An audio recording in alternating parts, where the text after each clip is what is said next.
بسم اللہ الرحمن الرحیم۔ آج کے اس لیکچر میں ہم بات کریں گے مرزا غلام احمد قادیانی کے کردار پر۔ جس طرح یہ ایک حقیقت ہے کہ مذہب کی بنیاد بانی مذہب کے عقائد و نظریات پر ہوتی ہے، ایسے ہی یہ بات بھی ایک واضح حقیقت ہے کہ ہر مذہب کا بانی اپنے مذہب کے لیے بطور آئینہ ہوتا ہے۔ اسی لیے مرزا قادیانی کو جانچنے اور قادیانیت کو سمجھنے کے لیے مرزا غلام احمد قادیانی کی شخصیت کا تعارف، اس کے حالات زندگی اور خاندانی پس منظر سے واقفیت انتہائی ضروری ہے۔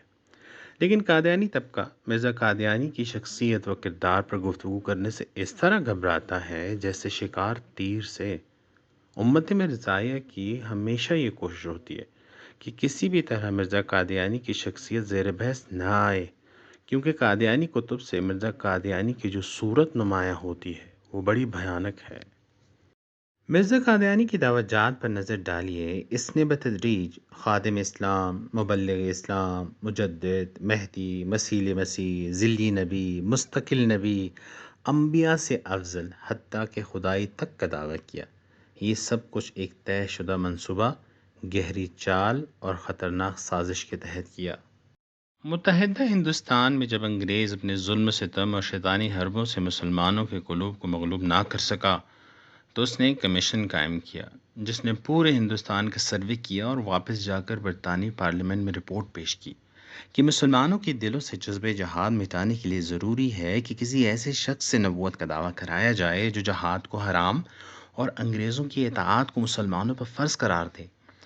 ان دنوں Mirza Ghulam Ahmad Qadiani Sialkot D C office میں معمولی درجے کا کلرک تھا۔ اردو، عربی اور فارسی اپنے گھر میں پڑھی تھی۔ مختاری کا امتحان دیا مگر ناکام ہو گیا۔ غرض یہ کہ اس کی تعلیم دینی و دنیاوی دونوں اعتبار سے ناقص تھی۔ چنانچہ اس مقصد کے لیے انگریزی ڈپٹی کمشنر کی توسط سے مسیحی مشن کے ایک اہم اور ذمہ دار شخص نے اس سے ڈی سی آفس میں ملاقات کی، گویا یہ ایک انٹرویو تھا۔ مسیحی مشن کا یہ فرد انگلینڈ روانہ ہو گیا اور مرزا قادیانی ملازمت چھوڑ کر قادیان پہنچ گیا۔ باپ نے کہا، نوکری کی فکر کرو۔ جواب دیا، میں نوکر ہو گیا ہوں۔ اور پھر منی آرڈر ملنا شروع ہو گئے۔ مرزا قادیانی نے مذہبی اختلافات کو ہوا دی، بحث و مباحثہ اشتہار بازی شروع کر دی۔ اب سوال یہ پیدا ہوتا ہے کہ اس کام کے لیے برطانوی سامراج نے مرزا قادیانی کا انتخاب ہی کیوں کیا؟ اس کا جواب خود مرزائی لٹریچر میں موجود ہے کہ مرزا قادیانی کا خاندان جدی پشتی انگریز کا نمکخوار، خوشامدی اور مسلمانوں کا غدار تھا۔ مرزا قادیانی کے والد نے 1857 کی جنگ آزادی میں برطانوی سامراج کو 50 گھوڑے بمائے ساز و سامان مہیا کیے اور یوں مسلمانوں کے قتل عام سے اپنے ہاتھ رنگین کر کے انگریزوں سے انعام میں جائیداد حاصل کی۔ مرزا غلام احمد لکھتا ہے کہ میرے والد صاحب کی وفات کے بعد میرا بڑا بھائی مرزا غلام قادر خدمت سرکار میں مصروف رہا۔ ستارہ کیسیا صفحہ نمبر 4 میں اپنے بارے میں لکھتا ہے کہ میری عمر کا اکثر حصہ اس سلطنت انگریز کی تائید و حمایت میں گزرا اور میں نے ممانعت جہاد اور انگریز کی اطاعت کے بارے میں اس قدر کتابیں لکھی ہیں اور اشتہارات شائع کیے ہیں کہ اگر وہ رسائل اور کتابیں اکٹھی کی جائیں تو 50 الماریاں ان سے بھر سکتی ہیں۔ مرزا قادیانی انگریز کا بنایا ہوا نبی تھا، یعنی انگریزی نبی تھا۔ مرزا قادیانی سلطنت برطانیہ کے بارے میں لکھتا ہے، خدا تعالیٰ نے اپنے خاص فضل سے میری اور میری جماعت کی پناہ اس سلطنت کو بنا دیا ہے۔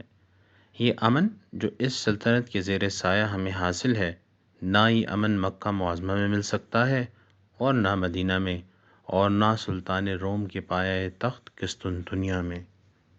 انکار جہاد اور انگریزوں کی محبت کے حوالے سے مرزا کہتا ہے، دوسرا امر قابل گزارش یہ ہے کہ میں ابتدائی عمر سے اس وقت تک جو قریباً 60 برس کی عمر تک پہنچا ہوں، اپنی زبان اور قلم سے ایک اہم کام میں مشغول ہوں کہ تمام مسلمانوں کے دلوں کو گورنمنٹ کی سچی محبت اور خیر خواہی اور ہمدردی کی طرف پھیر دو اور بعض کم فہموں کے دلوں سے غلط خیال، جہاد وغیرہ کو دور کروں جو ان کو دلی صفائی اور مخلصانہ تعلقات سے روکتے ہیں۔ انبیاء کرام علیہم السلام کی جیسے جوانی پاک و صاف اور قابل اتباع ہوتی ہے، ایسی ہی بچپن بھی عام بچوں سے جدا، نہایت پروقار اور ہر قسم کے لہو و لعب سے پاک ہوتا ہے۔ لیکن قادیان کے اس بناوٹی نبی کے بچپن کے حالات گلی محلے کے عام آوارہ بچوں سے بھی گئے گزرے ہیں۔ مرزا قادیانی کو بچپن میں شکار کا بہت شوق تھا، لیکن شوق پورا کرنے کا انداز کیا تھا؟ مرزا قادیانی کا لڑکا بشیر احمد ایم اے اس کا ذکر کرتے ہوئے لکھتا ہے، والدہ صاحبہ نے فرمایا کہ ہوشیار پور میں حضرت صاحب بچپن میں چڑیاں پکڑا کرتے تھے اور چاقو نہیں ملتا تھا تو سرکنڈے سے ذبح کر لیتے تھے۔ مرزا قادیانی بچپن میں تیرنے کا بھی دل دادا تھا۔ برسات میں جب قادیان کی ساری غلاظت بارشوں میں بہہ کر قادیان کے ارد گرد جمع ہو جاتی تو مرزا قادیانی اس گندے پانی میں دیر تک تیرتا رہتا۔ چنانچہ مرزا قادیانی کا لڑکا لکھتا ہے، حضرت صاحب یعنی مرزا غلام احمد قادیانی نے فرمایا، میں بچپن میں اتنا تیرتا تھا کہ ایک وقت میں ساری قادیان کے ارد گرد تیر جاتا تھا۔ خاکسار عرض کرتا ہے کہ برسات کے موسم میں قادیان کے ارد گرد اتنا پانی جمع ہوتا کہ قادیان ایک جزیرہ بن جاتا۔ مرزا غلام احمد قادیانی کی طبیعت میں شروع ہی سے چوری کا مادہ تھا، اس لیے بچگانہ قسم کی چوری کی عادت بچپن میں بھی تھی۔ مرزا قادیانی کا لڑکا بشیر احمد لکھتا ہے، حضرت صاحب فرماتے کہ ایک دفعہ بعض بچوں نے مجھے کہا کہ جاؤ گھر سے میٹھا لے آؤ۔ گھر آیا اور بغیر کسی کے پوچھنے کے ایک برتن میں سے سفید بورا اپنی جوبوں میں بھر کر باہر لے گیا اور راستے میں ایک مٹھی بھر کر منہ میں ڈال لی۔ بس کیا تھا، میرا دم رک گیا اور بڑی تکلیف ہوئی، کیونکہ وہ بورا میٹھا نہ تھا بلکہ پسا ہوا نمک تھا۔ مرزا قادیانی کے مزاج میں عام بچوں کی طرح ضد اور ہٹ دھرمی بھی تھی۔ چنانچہ مرزا قادیانی کا لڑکا لکھتا ہے، ایک دفعہ بچپن میں حضرت صاحب نے اپنی والدہ سے روٹی کے ساتھ کچھ کھانے کو مانگا۔ انہوں نے کوئی چیز شاید گڑ دیا کہ یہ لے لو۔ حضرت نے کہا، یہ میں نہیں لیتا۔ انہوں نے کوئی اور چیز بتائی تو حضرت نے پھر انکار کیا۔ انہوں نے چڑھ کر سختی سے کہا کہ جاؤ پھر راکھ سے کھا لو۔ حضرت صاحب روٹی پر راکھ ڈال کر بیٹھ گئے۔ اب عقل اور فرمانبرداری دیکھیے کہ جب والدہ نے اپنی پسند کی چیز رضا سے دی تو ضد اور انکار کیا، لیکن ناراضگی سے راکھ بھی لے لی۔ مشہور ہے کہ جوانی دیوانی ہوتی ہے اور جوش و جوانی میں اکثر لوگ بے اعتدالیاں کر گزرتے ہیں، لیکن جن لوگوں کے حق میں خدا کا مامور بننا مقدر ہو، ان کی جوانی اطاعت و فرمانبرداری، عبادت و ریاضت، اخلاق و اوصاف، امانت و دیانت، عقل و دانش، غرض جملہ اخلاقی، علمی اور عملی محاسن کا مجموعہ ہوتی ہے۔ لیکن اس کے برعکس مرزا قادیانی کی جوانی لہو و لعب، فسق و فجور اور بددیانتی سے پر تھی۔ مرزا غلام احمد قادیانی اپنے مرید حکیم محمد حسین قادیانی کو ایک خط میں لکھتا ہے، اس وقت میاں یار محمد بھیجا جاتا ہے، آپ اشیاء خریدنی خود خریدیں اور ایک بوتل ٹونک وائن کی پلومر کی دکان سے خریدیں، مگر ٹونک وائن چاہیے، اس کا لحاظ رہے، باقی خیریت ہے۔ ٹونک وائن ایک قسم کی طاقتور اور نشہ دینے والی شراب ہے جو ولایت سے سربند بوتلوں میں آتی ہے، اور اس زمانے میں اس کی قیمت 5.5 روپے تھی۔ مرزا قادیانی جس تاکید سے حکیم حسین کو ٹونک وائن خریدنے کا پابند کر رہا ہے، کیا یہ مرزا غلام احمد قادیانی کے عادی شرابی اور تجربہ کار ہونے پر دلیل نہیں؟ مرزا قادیانی کو تھیٹر دیکھنے کا شوق بھی تھا، جس کو مختلف ہیلے بہانوں سے پورا کرتا تھا۔ مرزا قادیانی کا نام نہاد صحابی مفتی محمد صادق اپنا واقعہ بیان کرتا ہے کہ ایک شب 10 بجے کے قریب میں تھیٹر میں چلا گیا، جو مکان کے قریب ہی تھا، اور تماشا ختم ہونے پر 2 بجے رات کو واپس آیا۔ منشی ظفر احمد صاحب نے میری عدم موجودگی میں حضرت مسیح موعود کے پاس میری شکایت کی کہ مفتی صاحب رات کو تھیٹر چلے گئے تھے۔ حضرت مسیح موعود نے فرمایا کہ ایک دفعہ ہم بھی گئے تھے، اس دین کے کیا کہنے کہ جس کا نبی بھی تھیٹر میں اور صحابی بھی۔ مرزا قادیانی کی ساری جد و جہد حصول مال و زر کے لیے تھی، جس کے لیے مختلف دینی خدمات کے بہانے لوگوں سے مال بٹورنا مرزا قادیانی کا خاص مشغلہ تھا، حتیٰ کہ دعا کروانے کے عوض بھی بھاری بھاری رقوم کا مطالبہ کرتا تھا۔ مرزا قادیانی کا لڑکا بشیر احمد ایم اے ایسا ہی ایک واقعہ نقل کرتا ہے، پٹیالہ کے ایک رئیس کے ہاں کوئی لڑکا پیدا نہ ہوا، مرزا صاحب کے خواص سے دعا کی سفارش کروائی گئی۔ ان کو جواب دیا کہ محض رسمی طور پر ہاتھ اٹھا دینے سے دعا نہیں ہوتی، دو باتیں ضروری ہیں، گہرا تعلق ہو یا دینی خدمت۔ رئیس سے کہو 1 لاکھ روپے دے تو پھر ہم دعا کریں گے، اور ہم یقین رکھتے ہیں کہ پھر اللہ تعالیٰ اس کو ضرور لڑکا دے گا۔ قادیانی تحریرات سے مرزا قادیانی کا میراکی ہونا لکھا گیا ہے، لیکن اس اقرار کے علاوہ مرزا قادیانی کا میراکی ہونا اس کی حرکات و سکنات، عادات و اطوار سے بھی واضح ہوتا ہے۔ مرزا کے میراکی ہونے پر چند دلاویز نمونے پیش کیے خدمت ہے۔ مرزا قادیانی کا لڑکا لکھتا ہے کہ ایک مرتبہ حضرت صاحب نے اپنی چھڑی میاں محمد علی لاہوری کو پکڑائی۔ جب کچھ دیر بعد محمد علی لاہوری نے وہ چھڑی مرزا صاحب کو دی تو انہوں نے چھڑی کو بغور دیکھتے ہوئے پوچھا، کس کی ہے؟ تو بتایا گیا آپ ہی کی ہے۔ اس پر مرزا قادیانی نے کہا، اچھا، ہم سمجھے تھے کہ آپ کی ہے۔ مرزا قادیانی کا مرید یعقوب علی لکھتا ہے کہ ایک رات مرزا صاحب سونے کے لیے لیٹنے لگے تو پاؤں سے جوتا اتارنا چاہا۔ ایک جوتا تو نکل گیا لیکن دوسرا پاؤں میں ہی رہا۔ صبح بیدار ہوئے تو جوتا تلاش کرنے لگے، ادھر ادھر دیکھا، خادم سے کہا شاید کتا لے گیا ہو۔ خادم نے گاؤں میں جا کر دیکھا لیکن جوتا نہ ملا۔ تھوڑی دیر بعد پاؤں کو چھوا تو پتہ چلا جوتا پاؤں ہی میں موجود ہے۔ اور ایسا بھی ہوا کہ ایک مرتبہ چلتے ہوئے ایک جوتا پاؤں سے نکل گیا، مگر وہاں سے بہت دور جانے کے بعد پتہ چلا۔ مرزا قادیانی کا بیٹا لکھتا ہے کہ مرزا صاحب جوتے پہننے میں الٹے سیدھے کی پہچان نہ کر سکتے تھے، بسا اوقات الٹی جوتی پہن لیتے تھے۔ والدہ صاحب نے الٹے سیدھے پاؤں کی شناخت کے لیے نشان بھی لگا دیے، مگر باوجود اس کے الٹا پہن لیتے تھے۔ بعض دفعہ جب جراب پہنتے تو اس کی ایڑی نیچے کی طرف نہیں بلکہ اوپر کی طرف ہو جاتی۔ بارہا ایک کاج کا بٹن دوسرے کاج میں لگا ہوتا تھا، اسی طرح صدرے کے بٹن کوٹ کے کاجوں میں لگے ہوتے تھے۔ کسی بھی مدعی الہام اور اس کے مامور آسمانی کو جانچنے کی آسان راہ اس کی پیش گوئیاں ہیں۔ مرزا غلام قادیانی خود لکھتا ہے، کسی انسان کا اپنی پیش گوئی میں جھوٹا نکلنا خود تمام رسوائیوں سے بڑھ کر رسوائی ہے، زیادہ اس سے کیا لکھوں۔ اب اس ریفرنس کو مد نظر رکھتے ہوئے مرزا غلام احمد قادیانی کی گئی پیش گوئیوں میں سے ایک آپ کے ساتھ شیئر کی جا رہی ہے، تاکہ آپ یہ جان سکیں کہ وہ کس حد تک اپنے دعووں میں سچا تھا۔ مرزا غلام احمد قادیانی اور پادری عبداللہ آتم کا تحریری مناظرہ امرتسر میں 22 مئی 1893 سے شروع ہو کر 5 جون 1893 تک 15 دن جاری رہا۔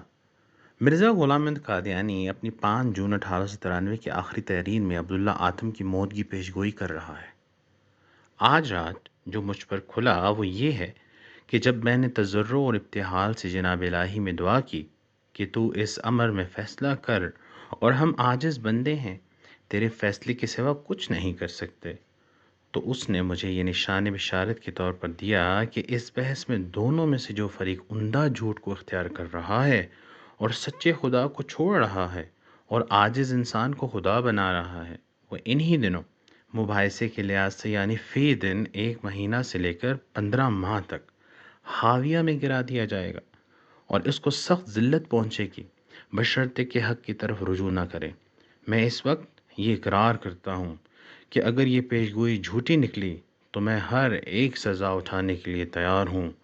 مجھ کو ذلیل کیا جائے، روح سیاہ کیا جائے، میرے گلے میں رسہ ڈال دیا جائے اور مجھ کو پھانسی دے دی جائے، میں ہر بات کے لیے تیار ہوں۔ اور میں اللہ جل شانہ کی قسم کھا کر کہتا ہوں کہ وہ ضرور ایسا کرے گا، ضرور ایسا کرے گا، ضرور کرے گا۔ زمین آسمان ٹل جائے گا پر اس کی باتیں نہ ٹلیں گی۔ اس پیش گوئی کے مطابق آتم کی موت کا آخری دن 5 ستمبر 1894 قرار پایا گیا، مگر دنیا گواہ ہے کہ وہ 5 ستمبر کو صحیح سلامت موجود تھا۔ آپ عبداللہ آتم کا خط بھی پڑھیں جو اس وقت کے اخبار وفادار لاہور میں شائع ہوا کہ میں خدا کے فضل سے تندرست ہوں، اور کہا کہ میں دل سے اور ظاہر پہلے بھی عیسائی تھا اور اب بھی عیسائی ہوں اور خدا کا شکر ادا کرتا ہوں۔ اور یوں مرزا اپنی کی گئی پیشگوئی میں جھوٹا ثابت ہوا اور ذلت و رسوائی اس کا مقدر بنی۔ اب آپ خیال کریں گے کہ مرزا غلام احمد قادیانی کو اس قسم کی جھوٹی پیشگوئیاں کرنے کا کیا شوق تھا؟ کیا اسے اپنی رسوائی کا ڈر نہیں تھا؟ دراصل مرزا غلام احمد قادیانی جن الفاظ میں پیشگوئی کرتا تھا ان سے معلوم ہوتا ہے کہ وہ بات بنا نہیں رہا. بھلا خالص جھوٹ کو کیسے اس قسم کے یقینی الفاظ میں ڈھالا جا سکتا ہے؟ اس تعجب کا ازالہ درکار ہے. تو سنیے، مرزا غلام احمد قادیانی کو ایسے چکر شیطان دیتا تھا. وہ ایسی باتیں غلام احمد قادیانی کے دل میں ڈالتا تھا جسے یہ نادان سمجھتا تھا کہ یہ وہی خداوندی ہے جو ختم نبوت کے بعد سے پھر جاری ہو گئی ہے. اس حوالے سے قرآن کریم میں بھی خبر دی گئی ہے کہ شیطان اس پیرائے میں بھی اپنے پیروکاروں پر حملہ آور ہوتا ہے. ترجمہ: اور شیطان وہی کرتے ہیں اپنے دوستوں کی طرف تاکہ وہ تم سے مجادلہ کریں، اور اگر تم نے ان کی بات مانی تو تم بھی مشرک ہو جاؤ گے. مرزا صاحب نے اپنی مذہبی زندگی کا آغاز براہین احمدیہ نامی کتاب لکھنے کے اعلان سے کیا تھا. مرزا صاحب نے اس کتاب کے بارے میں کہا کہ اس میں قرآن کریم کی صداقت اور اسلام کی حقانیت پر 300 دلائل ہوں گے، جن میں سے ایک دلیل کا رد بھی ناممکن ہوگا. ان بڑے بڑے دعووں کے بعد ہوا کیا؟ مرزا صاحب نے 1882 میں 2 حصے جبکہ 1884 میں مزید 2 حصے شائع کیے. ان چاروں حصوں میں موضوع پر ایک دلیل بھی مکمل نہیں تھی. ان چاروں حصوں کو آج بھی روحانی خزائن کی جلد اول کی صورت میں چھاپا جا رہا ہے. بہرحال ان چاروں حصوں کے بعد مرزا صاحب نے دیگر موضوعات پر رسائل لکھنا شروع کر دیے تو لوگوں کی طرف سے بقیہ 46 حصوں کو تقاضا ہونے لگا، لیکن مرزا صاحب کی طرف سے کوئی پیش رفت نہ ہوئی.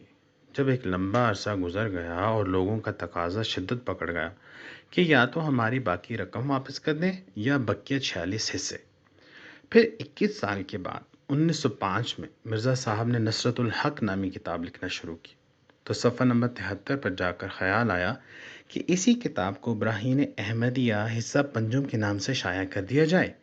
حالانکہ اس کتاب کا موضوع الگ تھا، لیکن آنے والے صفحات کو براہین احمدیہ حصہ پنجم کا نام دے دیا گیا. چنانچہ آج بھی روحانی خزائن کی جلد نمبر 21 میں یہ کتاب موجود ہے، جس کی صفحہ نمبر 73 تک نصرت الحق لکھا ہے اور 74 صفحے سے آگے براہیم احمدیہ حصہ پنجم لکھا ہے. پھر اس کتاب کے دیباچے میں صفحہ نمبر 9 پر لکھا ہے: پہلے 50 حصے لکھنے کا ارادہ تھا، لیکن 50 سے 5 پر اکتفا کرتا ہوں، اور چونکہ 50 اور 5 میں ایک نقطے کا فرق ہے اس لیے 5 حصوں سے وہ وعدہ پورا ہو گیا. واہ، کیا شاندار منطق ہے! لیکن داد دیتا ہوں مربیوں کو جو اس عجیب منطق کی بھی حیلہ سازی اور طویل کاری کرتے ہیں. چنانچہ جب کبھی مربیوں سے یہ بات کی جاتی ہے کہ مرزا صاحب نے 50 جلدوں کی رقم وصول کی لیکن 4 جلدیں دی اور باقی 5ویں جلد لکھ کر کہہ دیا کہ 5 سے 50 والا میرا وعدہ پورا ہو گیا، تو جواب میں مربی صاحبان مزید نرالی منطق چلاتے ہوئے کہتے ہیں: اگر مرزا صاحب نے ایسا کر لیا تو کیا ہوا؟ حضرت صلی اللہ علیہ وآلہ وسلم بھی تو جب معراج پر گئے تو انہیں 50 نمازیں دی گئی تھیں، تو انہوں نے معاف کراتے کراتے 5 کرا لی تھی، لیکن اللہ تعالیٰ اب بھی 5 پڑھنے والوں کو 50 کا ثواب عطا کرتے ہیں. احمدی احباب کا مرزا صاحب کے اس معاملے کو معراج پر قیاس کرنا درست نہیں، کیونکہ دونوں میں بنیادی فرق یہ ہے کہ مرزا صاحب نے لوگوں سے 50 جلدوں کے روپے لیے تھے اور بدلے میں کم یعنی 50 کی جگہ 5 جلدیں لکھی اور 4 جلدیں دی، جبکہ اللہ تعالیٰ 5 نمازیں لیتے ہیں اور زائد یعنی 50 نمازوں کا ثواب دیتے ہیں. 50 کی 5 میں مسلمانوں کا فائدہ ہے، یعنی پڑھو 5 اور ثواب 50 کا. لیکن یہاں تو معاملہ ہی الٹ ہے کہ رقم تو 50 کی ادا کی اور کتابیں 5 ملی. وہاں فائدہ ہے اور یہاں نقصان. پیغام صلح نے 11 دسمبر 1974 کی اشاعت میں صفحہ اول پر عنوان ہمارا انجام کیا ہوگا کے ذیل میں مرزا غلام احمد قادیانی کا ارشاد نقل کیا ہے: اور جو شخص کہے کہ میں خدا تعالیٰ کی طرف سے ہوں اور اس کے الہام اور کلام سے مشرف ہوں، حالانکہ نہ وہ خدا تعالیٰ کی طرف سے ہے نہ اس کے الہام اور کلام سے مشرف ہے، وہ بہت ہی بری موت مرتا ہے اور اس کا انجام نہایت ہی بد اور قابل عبرت ہوتا ہے. بہت خوب، آئیے اس معیار پر مرزا غلام احمد قادیانی کو جانچ لیتے ہیں. جہاں تک بری موت کا سوال ہے تو وہ تو مرزا غلام احمد قادیانی کو اللہ تعالیٰ نے منہ مانگی عطا فرمائی. مولوی ثناء اللہ سے آخری فیصلہ میں مرزا غلام احمد قادیانی نے مولوی ثناء اللہ کے حوالے سے لکھا ہے، بس اگر وہ سزا جو انسان کے ہاتھوں سے نہیں بلکہ محض اللہ کے ہاتھوں سے ہے، جیسے طاعون، ہیضہ وغیرہ مہلک بیماریاں آپ پر میری زندگی میں وارد نہ ہوئیں تو میں خدا کی طرف سے نہیں۔ پھر اللہ تعالیٰ نے مولانا ثناء اللہ صاحب کو مرزا غلام احمد قادیانی سے 40 سال بعد تک زندہ سلامت رکھا، اور خود مرزا 26 مئی 1908 کو وبائی ہیضہ سے چند گھنٹوں میں کوچ کر گیا۔ گویا مرزا کی موت نے آخری فیصلہ کر دیا کہ وہ خدا کی طرف سے نہیں تھا، کیونکہ اس کی موت مولانا ثناء اللہ رحمۃ اللہ علیہ کی زندگی میں بقول اس کے خدائی ہاتھوں کی سزا سے ہوئی۔ مرزا غلام احمد قادیانی کی موت کس عارضہ سے ہوئی، اس کے لیے کسی ڈاکٹر کی رپورٹ کی ضرورت نہیں، بلکہ مرزا کے قابل احترام خسر میر ناصر نواب خود مرزا غلام احمد قادیانی کا اقرار حیات ناصر کے صفحہ نمبر 14 پر لکھتے ہیں: حضرت صاحب جس رات کو بیمار ہوئے اس رات کو میں اپنے مقام پر جا کر سو چکا تھا۔ جب آپ کو سخت تکلیف ہوئی تو مجھے جگایا گیا۔ جب میں حضرت صاحب کے پاس پہنچا اور آپ کا حال دیکھا تو مجھے مخاطب کر کے فرمایا: میر صاحب مجھے وبائی ہیضہ ہو گیا ہے۔ اس کے بعد کوئی ایسی صاف بات میرے خیال میں آپ نے نہیں فرمائی، یہاں تک کہ دوسرے روز 10 بجے کے بعد آپ کا انتقال ہو گیا۔ لیجئے، بہت بری موت کے تینوں مرحلے اللہ تعالیٰ نے مرزا جی کی زبان و قلم سے طے کرا دیے۔ امیر شریعت سید عطا اللہ شاہ بخاری رحمۃ اللہ علیہ نے فرمایا: تصویر کا ایک رخ تو یہ ہے کہ مرزا غلام احمد قادیانی میں یہ کمزوریاں اور عیوب تھے۔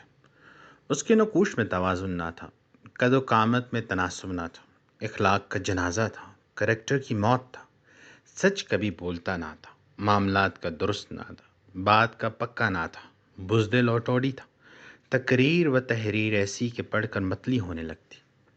تصویر کا دوسرا رخ۔ لیکن میں آپ سے پوچھتا ہوں کہ اگر اس میں کوئی کمزوری بھی نہ ہوتی، وہ مجسمہ حسن ہوتا، قوام تناسب ہوتا، چھاتی 45 انچ ہوتی، کمر ایسی کہ CID کو بھی پتہ نہ چلتا، بہادر بھی ہوتا، مرد میدان ہوتا، کریکٹر کا آفتاب ہوتا، خاندان کا مہتاب ہوتا، شاعر ہوتا، فردوسی وقت ہوتا، ابو الفضل اس کا پانی بھرتا، خیام اس کی چاکری کرتا، غالب اس کا وظیفہ خور ہوتا، انگریزی کا شیکسپیئر ہوتا اور اردو کا ابو الکلام ہوتا، اور نبوت کا دعویٰ کرتا، تو پھر کیا ہم اسے نبی مان لیتے؟ میں تو کہتا ہوں کہ اگر خواجہ غریب نواز اجمیری، سید عبد القادر جیلانی، امام ابو حنیفہ، امام بخاری، امام مالک، امام شافعی، ابن تیمیہ، غزالی، حسن بصری بھی نبوت کا دعویٰ کرتے تو کیا ہم انہیں نبی مان لیتے؟ علی رضی اللہ تعالی عنہ دعویٰ کرتے کہ جسے تلوار حق نے دی اور بیٹی نبی نے دی۔ سیدنا ابوبکر صدیق رضی اللہ تعالی عنہ، سیدنا عمر فاروق رضی اللہ تعالی عنہ اور سیدنا عثمان رضی اللہ عنہ بھی دعویٰ کرتے تو کیا بخاری انہیں نبی مان لیتا؟ نہیں، اور ہرگز نہیں۔ میاں صلی اللہ علیہ وآلہ وسلم کے بعد کائنات میں کوئی انسان ایسا نہیں جو تخت نبوت پر سج سکے اور تاج امامت و رسالت جس کے سر پر ناز کر سکے۔ وہ ایک ہی ہے جس کے دم قدم سے کائنات میں نبوت سرفراز ہوئی۔